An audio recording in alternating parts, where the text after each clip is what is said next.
Bismillahirrahmanirrahim. Assalamualaikum warahmatullahi wabarakatuh.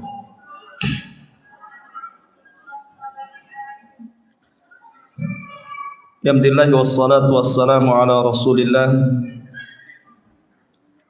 wa ala alihi wa sahbihi wa mawalah wa la hawla wa la quwata illa billahi wa ba'd. Salawat dan salam tak lupa kita hadiahkan kepada Rasul kita Nabi besar Muhammad sallallahu alaihi wa ala alihi wasallam. Langsung saja kita akan membahas tema di siang hari ini. Kalaulah Allah Subhanahu wa taala membangkitkan kita kedua kalinya. Tema ini diambil dari firman Allah Subhanahu wa taala, laula akhartani ila ajalin qarib la asaddaqa wa akum minas salihin. Kalau Allah Subhanahu wa taala membangkitkan diriku kedua kalinya, tentu aku ingin bersedekah dan bergabung dengan orang-orang saleh. Inilah tema yang kita akan bahas seputar fadlu sadaqah, keutamaan bersedekah. Ma'asyiral muslimat, ibu-ibu yang dirahmati Allah Subhanahu wa taala. Ada sebuah kisah sebelum saya jelaskan tentang dalil-dalil dari Al-Qur'an dan Sunnah dan bagaimana pengaruh sedekah dalam kehidupan kita. Ada satu kisah menarik dari salah seorang syekh yang saya pernah mendengar di salah satu YouTube. Jadi ada seorang dai, seorang syekh mungkin ya, dari Maroko. Jadi ceritanya seorang dai, seorang syekh dari negeri Maroko sana, Maghrib. Dia bermimpi. Jadi dalam mimpinya 3 hari berturut-turut didatangi Nabi SAW. Berjumpa dengan Nabi SAW dalam mimpinya 3 hari berturut-turut. Kemudian Nabi SAW berwasiat agar seorang dai ini yang ada di Maroko berangkat ke Haram, bahwa di sana ada salah seorang dari penduduk Mekah yang dihabarkan oleh Nabi SAW bahwa dia termasuk ahlul jannah, bahwa dia termasuk dari penduduk surga. Sehingga seorang dai ini heran gitu, karena mimpinya ini setiap hari. Hari pertama mimpi berjumpa dengan Nabi. Kata Rasul dalam mimpinya itu, temui seseorang, habarkan bahwa dia termasuk penduduk surga. Hari kedua juga sama, hari ketiga juga sama. Akhirnya dia penasaran, dia pun menyiapkan diri untuk pergi umroh dari Maroko menuju Mekah. Berangkatlah seorang dai ini dari Maroko ke Mekah. Setelah melaksanakan umroh, kemudian dia pun mencari sosok orang yang ada dalam mimpinya itu. Tentu karena dia orang asing di Mekah, apalagi tidak ada alamat yang jelas, akan mempersulit untuk mencari orang ini. Tetapi setelah berkoordinasi dengan para masyayikh, para dai yang ada di Mekah, akhirnya dia mendapatkan informasi orang yang disebutkan dalam mimpinya itu. Berangkatlah dia ke sebuah desa yang sangat jauh dari Mekah. Kemudian setelah berjumpa dengan orang tersebut, dalam bayangan dia, karena Nabi SAW mengatakan habarkan kepada orang tersebut bahwa dia termasuk penduduk surga. Jadi dalam gambarannya itu dia akan berjumpa dengan sosok orang yang penampilannya agamis gitu ya, mungkin janggutnya panjang, cingkrang, pakai jubah, ahli ibadah. Itu mungkin sosok bayangan dia. Ketika berjumpa aneh gitu ya. karena jauh daripada sosok ibadah. Bahkan terkenal orang itu di kampungnya orang yang paling jahat. Kemudian akhirnya karena dia harus menyampaikan sebagai amanahnya dalam mimpinya, dia pun mengatakan, ya fulan, aku jauh-jauh dari Maroko ke sini hanya ingin menyampaikan mimpiku karena aku setiap malam berjumpa dengan Rasul dan Rasul mengatakan kepada aku, sampaikan kepada orang itu bahwa dia termasuk penduduk surga. Sebenarnya apa yang kau amalkan? Maka orang ini mengatakan, demi Allah aku tidak mengamalkan apapun. Bahkan boleh dikata aku ini orang yang paling jahat di negeri ini kalau tidak dikatakan di seluruh Mekah. Kemudian dia mengatakan, coba ingat-ingat, ataukah engkau pernah mengamalkan sesuatu, beramal sesuatu gitu ya? Maka dia baru teringat, iya, boleh jadi aku punya tetangga, suaminya sudah meninggal dan dia sudah menjadi janda, kemudian banyak anaknya. Aku pun kasihan dengan mereka. Dan sejak itu aku walaupun sejahat-jahat ini, aku bersumpah kepada Allah, aku akan membagikan setiap hasil kerjaku, selain untuk anak dan istriku, separuhnya aku berikan kepada tetanggaku yang fakir dan miskin. Dan itu tetap kujalankan sejak aku bersumpah kala itu sampai hari ini. Tetap aku tidak putus bersedekah kepadanya. Kata seorang dai dari Maroko, oh, boleh jadi ini yang menyebabkan aku berjumpa dengan Rasul dan dalam mimpinya Rasul mengatakan, sampaikan kepada orang itu bahwa dia termasuk ahlil jannah. Akhirnya kemudian seorang dai dari Maroko ini memaksa dia untuk menemani dia pergi umroh kembali. Kalau engkau sudi, tolonglah aku antar ke haram, kita sama-sama berangkat ke sana. Akhirnya kemudian dia pun diantar ke haram. Kemudian orang ini tiba-tiba kemudian sholat. Ketika sujud dia sudah tidak bangkit lagi. Rupanya Allah subhanahu wa ta'ala wafatkan dalam posisi sujud. Kisah ini yang ingin saya katakan, bahwa di antara fadilah sedekah adalah sababun liduhulil jannah, sebab orang itu masuk ke dalam surga. Ma'asyiral muslimat yang dimuliakan Allah subhanahu wa ta'ala, saya akan buat semacam pertanyaannya. Yang pertama, kita tahu bahwa apabila orang ditanya, mau enggak anda ini terbebas dari azab neraka? Pasti jawabannya mau. Jangankan lagi neraka ya, api dunia saja panasnya luar biasa. Jadi kalau anda ditanya, maukah anda terbebas dari api neraka? Semua pasti akan mengatakan mau. Karena bagaimanapun orang yang masuk ke dalam neraka dan dibebaskan dari api neraka itu, berarti orang itu memang orang beruntung. Sebagaimana Allah mengatakan, faman zuhziya 'anil nar wa udkhilal jannah faqad faz. Siapa yang dikeluarkan dari neraka dan dimasukkan ke dalam surga, berarti dia memang orang sukses. Tetapi tahukah anda bagaimana caranya kita ini terbebas dari api neraka? Maka ulama mengatakan salah satunya adalah dengan cara bersedekah.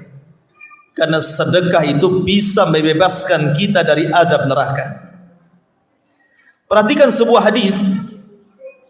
Nabi SAW mengatakan, ma minkum min ahadin illa sayukallimuhu rabbuhu yaumal qiyamah laisa bainahu wa bainahu turjumah. Kata Nabi SAW, tidak ada seorang pun di antara kalian kecuali pasti akan diajak bicara satu persatu oleh Allah, dan antara anda dengan Allah tidak ada perantara dan tidak ada penerjemah. Jadi kita nanti pada hari kiamat, Bu, itu akan berdialog dengan Allah satu-satu, dan antara kita dengan Allah tidak ada penerjemah. Kemudian fayangduru ayman minhu fala yura illa ma qaddam wa yangduru ash'ama minhu fala yura illa ma qaddam wa yangduru baina yadayhi fala yura illa an-nar.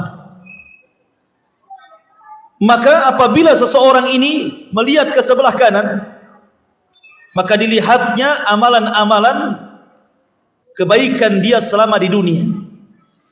Apabila dia melirik ke sebelah kiri, maka dia akan melihat amalan-amalan keburukan dia di dunia. Apabila dia melihat ke depan, maka dia akan melihat api neraka yang sangat dahsyat. Maka kata Nabi SAW, fattaqun nar walau bisyikki tamrah. Oleh karena itulah takutlah kalian dengan neraka, walaupun kalian bersedekah dengan separuh biji kurma, separuh butir kurma. Jadi begini ibu, gambarannya ya. Ketika Allah Subhanahu wa taala mendatangkan neraka Jahannam, waji'a yauma idzin bi Jahannam. Pada hari itu Allah datangkan Jahannam kepada manusia. Dan Jahannam itu neraka yang sangat besar, karena yang menggeretnya saja satu tali kekang itu jumlahnya 70.000 malaikat. Sementara tali kekang neraka Jahannam itu 70.000 tali kekang. Artinya besar sekali Jahannam itu. Ketika Allah Subhanahu wa taala datangkan Jahannam di hadapan kita semuanya nanti pada hari kiamat, maka manusia akan terbagi menjadi 3.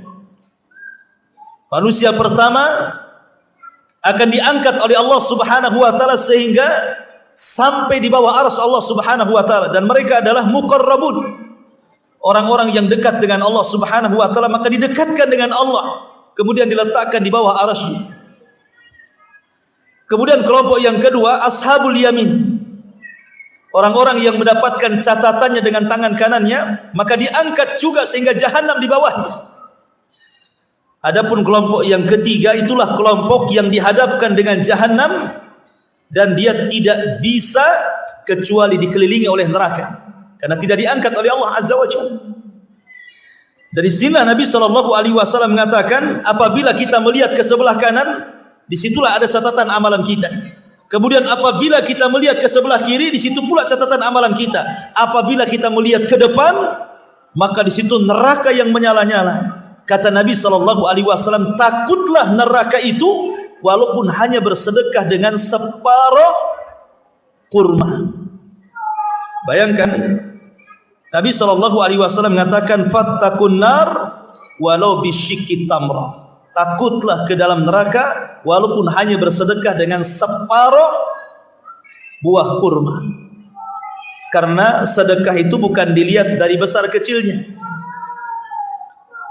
Sedekah itu bukan dilihat dari besar dan kecilnya, tetapi yang dilihat adalah keikhlasan dan sesuai dengan kemampuan dia bersedekah. Karena begini, ada orang yang mengatakan, Ustaz, sedekahkan untuk orang kaya saja, masa saya orang miskin harus sedekah? Harusnya saya penerima sedekah lah, kan gitu. Ingat bahwa barometer kekayaan menurut para sahabat dengan menurut kita itu kacamatanya berbeda. Mungkin menurut ibu kalau orang kaya yang bersedekah itu mungkin banyak rumahnya, banyak hartanya, banyak perusahaannya, uangnya miliaran di ATM dan begitu seterusnya. Bukan begitu mi'yar ataupun pandangan sahabat itu. Orang dikatakan kaya itu bukan itu. Sebagaimana dikatakan oleh Abdullah ibn Amr ibn As radhiyallahu an, ketika ditanya tentang ta'rif definisi orang kaya yang bersedekah, kata Abdullah ibn Amr bin As mengatakan, apakah engkau ada makanan yang kau makan setiap harimu? Dia mengatakan ya. Apakah engkau punya rumah yang kau tempati? Dia mengatakan ya. Apakah engkau punya keluarga dan kau bisa memberikan makan kepada mereka? Ya. Berarti anda orang kaya. Jadi kekayaan itu tidak mesti harus punya perusahaan. Yang jelas kita bisa makan setiap hari, kemudian anak-anak juga bisa makan, kemudian anda punya pasangan, Itu sudah orang kaya, kata Abdullah ibn Amr ibn As. Bahkan dikatakan kepada seseorang, apakah anda punya pembantu? Dia mengatakan, ya, idzan anta muluk. Kalau begitu engkau raja, karena engkau punya pembantu walaupun satu. Jadi kacamata kita dengan kacamata para sahabat berbeda. Jadi orang yang dianggap mampu kaya itu, menurut para sahabat cukup kalau dia bisa makan pada hari itu, punya tempat tinggal, punya pasangan yang saling melindungi. Itu sudah kaya. Jadi tidak mesti nunggu punya mobil dulu gitu ya baru sedekah. Kapan kan itu? Kapan sedekahnya? Nanti tunggu punya mobil. Rupanya sampai mati tidak punya mobil ya. Ya sampai mati pula tidak bersedekah dia. Ya. Jadi ini yang pertama, sedekah itu bisa menyelamatkan kita dari azab neraka. Yang kedua, pertanyaannya adalah, seandainya Bu, di dunia ini panas terik matahari, dengan kepanasan yang luar biasa, ibu tinggal saja di luar rumah, itu sudah panas sekali kan? Pasti pengen masuk rumah. Dalam rumah pun pengen ada AC-nya. Itu kita hidup di dunia saja terasa tuh. Sekarang pertanyaannya di akhirat, matahari di akhirat itu Bu, bukan seperti sekarang. Kalau sekarang kan matahari jauh dari kepala kita. Itu pun sudah ditentukan porosnya. Artinya kalau dia keluar dari garis edarnya, terbakar bumi. Kalau dia jauh dari garis edarnya, beku bumi. Artinya Allah sudah memberikan matahari itu pas tempatnya di situ. Tapi nanti pada hari kiamat itu, matahari dan bulan akan dikumpulkan. Wa jumi'asy syamsu wal qamar. Dan itu akan didekatkan di atas kepala 1 mil. Bayangkan 1 mil. Tentu ketika itu sangat dihajatkan payung yang bisa menaungi kita, antara kita dan juga matahari. Pertanyaannya, maukah seseorang pada hari kiamat mendapatkan naungan sehingga dia tidak kepanasan dari terik matahari? Tentu jawabannya iya. Maka caranya hanya satu, bersedekah. Sedekah itu akan jadi payung kita antara kita dan panasnya terik matahari pada hari kiamat. Mana dalilnya? Nabi SAW bersabda, sab'atun yudhilluhumullahu fi dhillihi yawma la dhilla illa dhilluh. Jadi ada 7 kelompok yang akan mendapatkan naungan arsy Allah di hari yang tidak ada naungan kecuali naungan Allah. Salah satunya kata Rasulullah, rajulun tasaddaqat biyamini, rajulun tasaddaqat bi sadaqatin fa akhfaha hatta la ta'lam shimaluhu ma anfaqa yaminuhu. Seorang laki-laki yang bersedekah kemudian dia sembunyikan sedekahnya sampai tangan kiri tidak tahu yang diinfakkan tangan kanannya. Apa maksudnya? Apa waktu sedekah tangan kiri ke belakang, tangan kanan ke depan? Bukan begitu ya. Ini kinayah. Saking ikhlasnya orang yang bersedekah itu sampai tidak tahu berapa uang yang disedekahkan tuh. Jadi kalau seandainya ada kotak gitu ya, langsung ambil dompet, main kerok, dimasukkan gitu sampai rumah, berapa ya tadi yang sedekahkan gitu. Ya. Tetapi kan jarang yang seperti ini. Biasanya ibu kalau buka dompet pasti akan dilihat dulu kan lembaran-lembarannya itu, mulai warnanya, kemudian bentuknya, lepet tidaknya. Nah, ada yang pakai perban atau tidak diperban gitu ya. Kan ada tuh uang yang diperban itu. Ya. Itu kadang-kadang sebelum sedekah diperhatikan dulu uangnya kan. Kalau yang warna merah mungkin agak jauh-jauh gitu ya. Kalau yang warna pedang, itu yang dikeluarkan biasanya. Karena pedang itu bisa keluar. Ya. Artinya bahwa orang yang ikhlas itu makna tangan kanan yang bersedekah tangan kiri tidak tahu, itu maksudnya saking ikhlasnya dia tidak tahu jumlahnya tuh. Dan tidak pernah terpikir dan tidak pernah teringat kapan dia sedekah, di mana dia sedekah, untuk siapa dia sedekah, pokoknya tidak tahu, saking ikhlasnya. Ya. Tetapi kan yang seperti ini apa di zaman sekarang kan, paling hafal ya. Kadang-kadang kalau sedekah ke sini dicatat tuh, sehingga akan senantiasa diingat gitu. Tapi ini kinayah bagaimana rahasia sedekah itu besar sekali. Salah satunya adalah bisa menjadi penaung kita pada hari kiamat. Kata Rasul, kullu mri'in fi dhilli sadaqatihi yaumal qiyamah.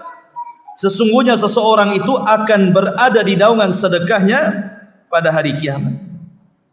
Ini yang kedua. Yang ketiga, ma'asyiral muslimat yang dimuliakan Allah Subhanahu wa taala. Kehidupan di dunia ini, Bu, yang namanya orang hidup itu kan pasti setiap harinya itu akan diputarkan, Bu ya. Kadang senang, kadang susah, kadang menangis, kadang tertawa, kadang bahagia, gembira, kadang juga merana. Itulah hidup di dunia. Kadang kena musibah, kadang kena penyakit dan begitu seterusnya.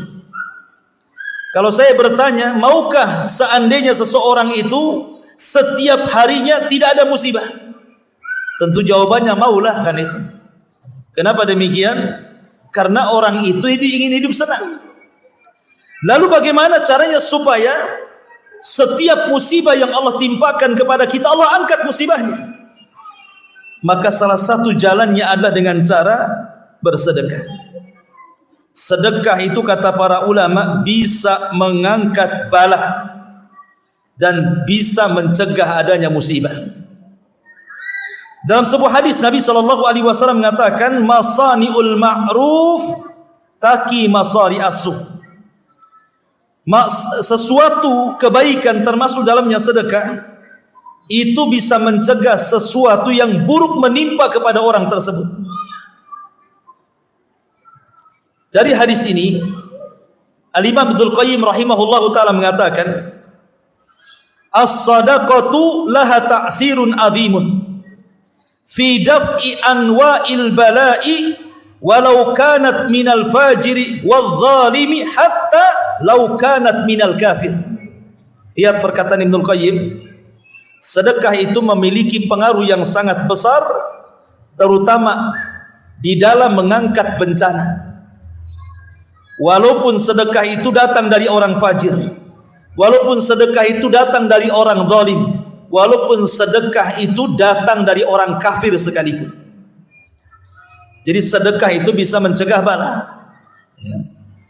Yang harusnya seseorang itu anaknya ditakdirkan sakit, tapi sama orang tuanya banyak sedekah, akhirnya tidak jadi sakit. Yang harusnya suami yang sedang bekerja pulang ketabrak mobil, tetapi karena istrinya rajin sedekah tidak jadi ketabrak. Nah gitu maksudnya. Jadi sedekah itu bisa mengangkat bala gitu.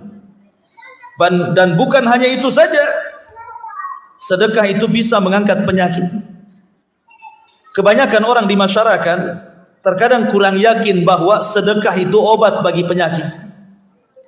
Sehingga kebanyakan orang yang terkena sakit itu pertama kali pasti lari ke dokter, lari ke farmasi cari obat. Pasti seperti itu umumnya. Padahal sesungguhnya sedekah itu obat yang paling manjur untuk mengobati penyakit. Dahulu di zaman Abdullah ibn Mubarak rahimahullahu ta'ala, ada seorang laki-laki kakinya itu terkena luka dan sudah menahun penuh dengan nanah dan darah. Diobati ke sana kemari, tidak sembuh-sembuh orang ini. Akhirnya dia datang kepada Abdullah ibn Mubarak rahimahullahu ta'ala dan mengatakan, ya ibnal Mubarak, sesungguhnya aku memiliki luka di kakiku, lihat penuh dengan nanah dan darah. Kira-kira apa obatnya? Kata Abdullah ibn Mubarak rahimahullahu ta'ala, carilah kau satu tempat. Di tempat itu orang berhajat dengan air. Kemudian galilah sumur di situ. Kemudian sedekahkan air itu kepada orang-orang yang berhajat kepada sumurmu itu. Maka lihat nanti dengan luka yang kau derita selama ini. Akhirnya betul dia mengikuti fatwanya siapa Abdullah ibn Mubarak. Dia pun mencari tempat yang di situ berhajat kepada air, kemudian dia gali sumur, kemudian keluar air, kemudian dia sedekahkan air itu. Dalam waktu 1 minggu setelah penggalian air itu, dia mengatakan, demi Allah, semua luka, semua penyakit yang ada pada badanku Allah sembuhkan. Dari sini Nabi SAW mengatakan, dawu mardakum bisadaqah, obati orang sakit kalian dengan sedekah. Ya, maka sedekah itu obat, tapi harus yakin, Bu. Jadi kalau ibu ini sedekah, niatkan untuk obat. Niatkan untuk obat. Pokoknya sedekah ke masjid ini ya, masjid ini kan pembangunan nih. Datanglah ke siapa panitia pembangunan nih. Saya sedekah untuk anak saya yang sakit. Semoga Allah sembuhkan anak saya. Nah, seperti itu. Jadi ada niatnya menyembuhkan penyakit. Karena innamal a'malu binniyat. Amal itu ditentukan dengan niatnya. Ma'asyiral muslimat yang dimuliakan Allah Azza wa Jalla. Kemudian sedekah ini bisa menambah nikmat dari Allah Azza wa Jalla. Dan ini pun harus yakin. Ada sebuah hadis di zaman dulu ya, di zaman Bani Israel, Bu. Jadi ada seseorang itu sedang lewat di pematang sawah. Jadi ada orang sedang lewat di pematang kebun, pematang sawah. Tiba-tiba ketika melihat ke langit, ada awan berwarna hitam yang mengikutinya. Jadi ketika dia lewat, ada awan gitu ya. Tiba-tiba di balik awan itu ada suara. Suaranya begini, iski hadi kota fulan, iski hadi kota fulan, hujani ladangnya si fulan, hujani ladangnya si fulan. Nah, seperti itulah teriakan di balik awan itu. Jadi orang yang sedang berjalan di pematang sawah ini kaget. Kok ada suara? Tapi bukan dari arah depan, belakang, samping kiri, samping kanan. Suara ini ada di balik awan. Jadi dia melihat ke langit, ada awan yang berjalan. Maka awan diikuti oleh orang ini. Akhirnya sampai awan ini kemudian singgah di sebuah petak kebun. Kemudian tiba-tiba turun hujan. Anehnya hanya kebun itu saja yang dihujani.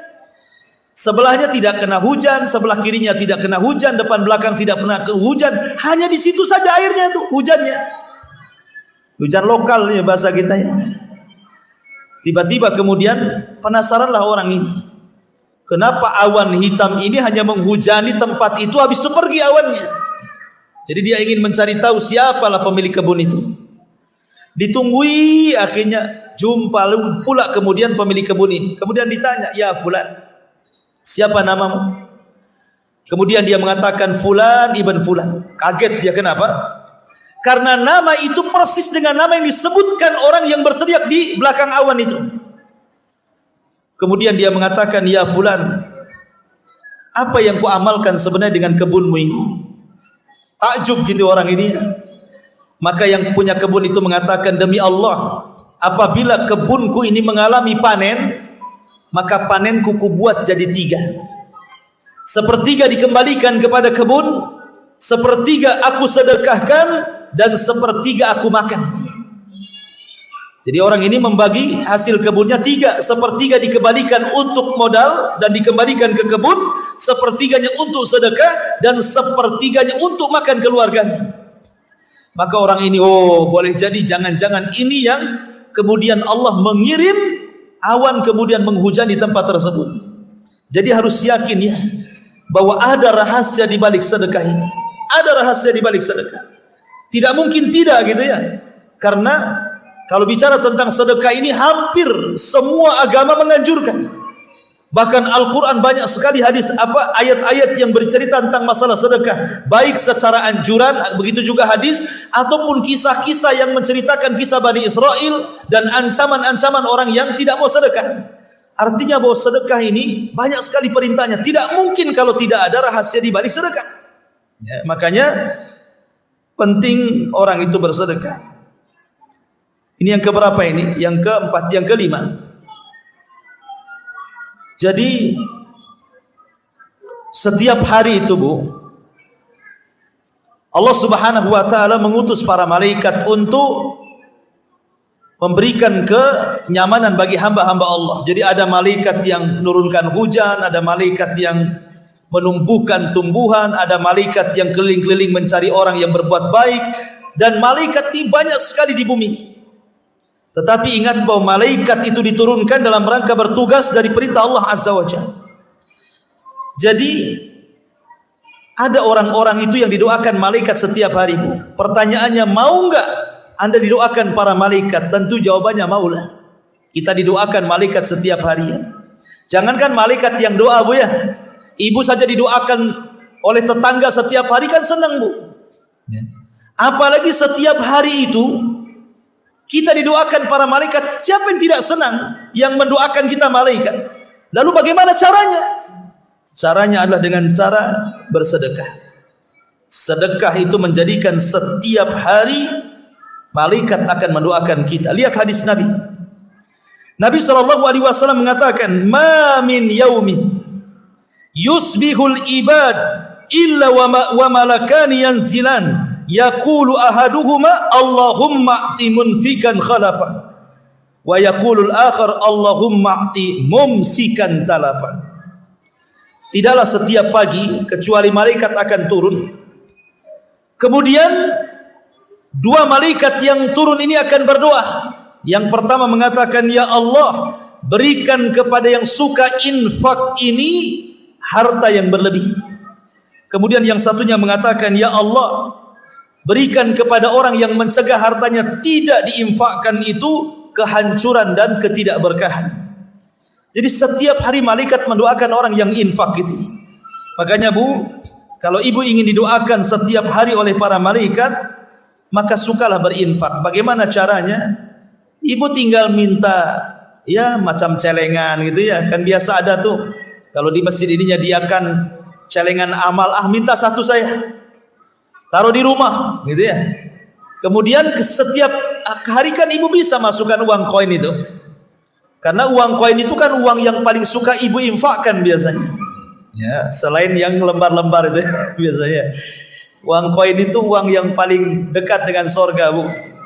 Karena hari-hari itu aja ya, buka kotak infak itu lagi yang keluar itu. Buka celengan itu lagi yang keluar. Yang merah-merah itu dah di mana-mana, Bu ya. Mungkin di mall lah, itulah yang merah-merah biasanya. Ya. Artinya bahwa kita bisa berinfak setiap hari kan? Coba bayangkan, satu uang koin dimasukkan ke dalam celengan, satu hari itu kita didoakan malaikat, coba. Ya. Makanya tidak masalah infak itu dicicil, tidak apa-apa, Bu. Ibu punya uang 100.000, kalau infak satu kali habislah 100.000 itu. Tapi kalau ibu tukar tuh ya, jadi 2.000-an kan banyak tuh. Setiap hari 2.000, walaupun kalau itu nggak selesai-selesai, biasanya masjidnya kalau 2.000 tuh. Gitu. Tetapi kan kalau orang ramai kan selesai juga lah, insya Allah ya. Intinya bahwa kalau ingin didoakan para malaikat setiap hari, rajin-rajinlah bersedekah. Ma'asyiral muslimat yang dimuliakan Allah Azza wa Jalla. Kemudian juga di antara keutamaan sedekah, tentu kalau seandainya seseorang ditanya mau nggak masuk surga, pasti jawabannya maulah. Masa nggak mau masuk surga? Bodoh orang nggak mau masuk surga. Bagaimana caranya? Bersedekah. Karena di surga itu, Bu, ada pintu namanya babus sedekah, pintu sedekah. Surga itu berapa pintu? Jumlahnya 8 pintu. Kalau neraka 7 pintu. Kenapa pintu surga lebih banyak dibandingkan pintu neraka? Menunjukkan rahmat Allah lebih luas dibandingkan kemurkaannya. Lah dari 8 pintu surga itu ada namanya pintu sedekah. Makanya dalam hadis Nabi SAW mengatakan, fa in kana min ahli sadaqati du'iya min babis sadaqah. Kalau di dunia dia termasuk ahli sedekah, maka akan dipanggil dari pintu sedekah. Jadi sampai dibuatkan pintu khusus di surga itu bagi orang sedekah itu. Sampai-sampai kalau dia ahli sedekah akan dipanggil, "Hei orang-orang yang suka sedekah, masuk dari sini," katanya. Dan apabila kemudian sudah masuk semua ahli sedekah, maka pintu tidak akan dibuka kembali kecuali bagi khusus orang-orang yang bersedekah saja. Jadi sampai surga ada pintunya namanya babu sedekah, pintu sedekah. Ya.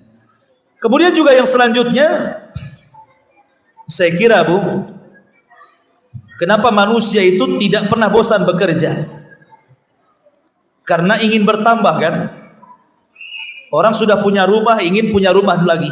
Orang sudah punya rumah lagi, ingin punya rumah lagi. Orang sudah beli kebun, ingin beli kebun lagi. Orang sudah punya motor, ingin beli mobil lagi. Fitrah manusia itu kalau soal kekayaan ingin ditambah. Tidak ada manusia yang ingin miskin itu. Pasti fitrah manusia itu wa yuhibbunal mala hubban jammah. Kalau sudah cinta harta, pasti cinta sekali, karena kenyataan fitrah kita ini kalau bisa harta makin bertambah kan. Pertanyaannya, mau enggak harta ibu ditambah? Pasti jawabannya maulah. Ya maulah Ustaz. Kalau ingin ditambah harta, bagaimana cara supaya harta kita bertambah? Tanpa ada usaha. Tiba-tiba Allah Subhanahu wa taala langsung melipat gandakan gitu ya. Dan usahanya diberkahi oleh Allah Azza wa Jalla. Maka salah satunya dengan cara sedekah. Sampai Nabi bersumpah dan mengatakan salasatun uqsimu billah, katanya. Ada 3 kelompok aku bersumpah kepada mereka. Nabi tidak perlu bersumpah lah, tetapi menunjukkan bahwa Nabi ingin meyakinkan bahwa 3 kelompok ini memang luar biasa. Kemudian salah satunya Rasul mengatakan, ma naqasa malum ri'in min sadaqah bal yazdad bal yazdad bal yazdad. Kata Nabi SAW, tidaklah seseorang menginfakkan hartanya dengan penuh ikhlas karena Allah, kecuali pasti akan ditambah sampai 3 kali Rasul mengatakan ditambah. Bahkan Allah mengatakan dalam Al-Quran, man dzalladzi yuqridullaha qardan hasana fayudha'ifahu lahu ad'afan katsira. Siapa yang mau bermuamalah bersama Allah, maksudnya bersedekah dengan Allah, maka Allah akan lipat gandakan itu pahalanya, dan Allah akan lipat gandakan kekayaannya. Termasuk juga Allah mengatakan, wa ma anfaqtum min syai'in fahuwa yukhlifu wa huwa khairu raziqin. Dan banyak lagi ayat-ayat yang menjelaskan tentang bertambahnya harta orang yang suka bersedekah. Dan banyak lagi ayat-ayat dan hadis-hadis yang bercerita tentang keutamaan sedekah. Tetapi yang ingin saya tutup kajian kita ini karena juga waktu, satu kisah yang menarik tentang masalah sedekah. Pertama, kisah Abu Bakar Siddiq radhiyallahu an. Jadi Abu Bakar Siddiq radhiyallahu an adalah orang yang terkenal dengan sedekahnya. Sampai diturunkan ayat Al-Quran tentang Abu Bakar, wa sayujannabuhal atqa alladhi yu'ti malahu yatazakka wa ma li ahadin indahu min ni'matin tujza illa ibtigha'a wajhi rabbihil a'la wa la sawfa yarda. Ayat ini turun kepada siapa? Kepada Abu Bakar. Apa yang dilakukan Abu Bakar? Kenapa ayat ini diturunkan kepada Abu Bakar? Karena Abu Bakar itu terkenal sedekahnya. Di permulaan Islam, banyak budak-budak yang dimerdekakan Abu Bakar. Dia beli dengan harga yang mahal demi menebus budak-budak itu jangan sampai kemudian tersiksa di atas Islam. Ditebus, kemudian mereka jadi merdeka. Sampai Abu Quhafah ketika itu ayahandanya Abu Bakar marah-marah sama Abu Bakar dan mengatakan, wahai anakku, kalau engkau membeli budak, belilah budak yang kuat supaya bisa dipekerjakan. Macam mana kau beli budak macam Bilal, Zunairah, macam Khabbab dan orang-orang yang tidak sanggup untuk dikerjakan? Maka Abu Bakar mengatakan, wahai bapakku, a'taqtuhum liwajhillah. Tujuanku memerdekakan mereka itu karena wajah Allah, bukan karena aku manfaatkan untuk diriku, tidak. Dari sini turun ayat wa sayujannabuhal atqa, dan orang yang bertakwa akan dijauhkan dari api neraka, maksudnya Abu Bakar. Bahkan ketika perang Tabuk, Umar membawa separuh harta, Abu Bakar membawa seluruh harta. Kemudian dia mengatakan, anfaqtuhu liwajhillah, aku infakkan karena Allah Subhanahu wa taala. Luar biasa. Ini Abu Bakar. Kemudian Utsman bin Affan radhiyallahu an, dia menginfakkan banyak harta dalam perang Tabuk sampai Rasulullah SAW naik ke atas mimbar. Kemudian, ma dharra ya Utsman ma amilta ba'da hadzal yaum. Wahai Utsman, tidak ada yang memudaratkan apapun kepadamu setelah hari ini, kau infak banyak sekali. Sampai dipuji seperti itu oleh Nabi sallallahu alaihi wasallam. Kemudian juga ada sahabat yang luar biasa namanya Abu Dahda. Saya tutup dengan kisah Abu Dahda. Ketika Allah Subhanahu wa taala turunkan ayat lan tanalul birra hatta tunfiqu mimma tuhibbun, kalian tidak akan sampai kepada level tingkat amal soleh tertinggi sampai kalian menginfakkan apa yang kalian sukai dan kalian senangi. Abu Dahda itu, Bu, punya kebun. Kemudian kebun ini strategis tempatnya. Mungkin kalau sekarang ini tengah kota lah gitu, harganya mahal. Dan sangat dicintai karena selain strategis tempatnya, mahal juga harganya. Ketika mendengar ayat ini, dia datang kepada Nabi SAW. Ya Rasulullah, betul enggak Allah berfirman, seseorang tidak mungkin sampai level albir sampai dia bisa menginfakkan harta yang dia cintai? Kata Rasul, betul wahai Abu Dahda. Kata Abu Dahda, ya Rasul, aku punya lahan. Lahan itu kusuka, selain strategis dan juga harganya, aku infakkan di jalan Allah. Lah kemudian ketika itu Abu Dahda radhiyallahu pulang karena ketika itu istrinya ada di kebun yang akan diinfakkan, istrinya masih ada di kebun itu. Istrinya tidak tahu kalau Abu Dahda itu sudah menginfakkan kebun itu. Maka dia datang ke kebun itu, masuk ke kebun itu tidak, karena sudah diinfakkan. Cuma dia berteriak dari luar kebun itu kepada istrinya, ya Umma Dahda ukhruji qad anfaqtuha liwajhillah. Wahai istriku, keluar kau dari kebun itu, aku sudah infakkan kebun itu di jalan Allah. Lihat Abu Dahda, kalau seandainya Ummu Dahda ini di posisi ibu, apa enggak murang-muring, Bu, ya? Pastilah ibu murang-muring kan gitu. Kok infak, kok enggak ngasih tahu? Kemudian yang diinfakkan pula kebun yang mahal, kemudian yang strategis gitu. Pasti mau guling-guling tuh di kebun tuh. Apa yang diinfakkan gitu ya. Tapi lihat Ummu Dahda ini kan luar biasa. Dia mengatakan kepada suaminya, Rabiha bai'u Abi Dahda, Rabiha bai'u Abi Dahda. Semoga Allah memberikan keuntungan kepada jual belimu wahai suamiku. Semoga Allah memberikan keuntungan kepada jual belimu dengan Allah wahai suamiku. Senang istrinya. Ya. Istrinya yang tidak ngomong apa-apa, malah senang, malah mendoakan suaminya. Kenapa? Karena tingkat kesadaran sedekah zaman itu kan luar biasa. Karena yakin tidaklah mereka menginfakkan sesuatu pasti akan diganti. Itu inti daripada ceramah di siang hari ini. Karena tidak ada tanya jawab, sudah ada instruksi tadi. Dan waktunya juga sudah mendekati zuhur. Ini yang bisa sampaikan. Mudah-mudahan ada manfaatnya dan semoga sukses acara ini dan bisa dibuat di tempat-tempat lainnya. Ini kan bagus juga, ada bazar, perwakilan dari beberapa umahat. Mungkin nanti bisa dibuat di Batam Center ya, ataupun di mana gitu ya. Mungkin ini bagus sekali karena untuk silaturahim, saling merekatkan hubungan antar para umahat. Mungkin kita tutup dengan doa kafaratul majelis. Subhanallah bihamdika asyhadu an la ilaha illa anta astaghfiruka wa atubu ilaik. Allahu ta'ala alam. Assalamualaikum warahmatullahi wabarakatuh.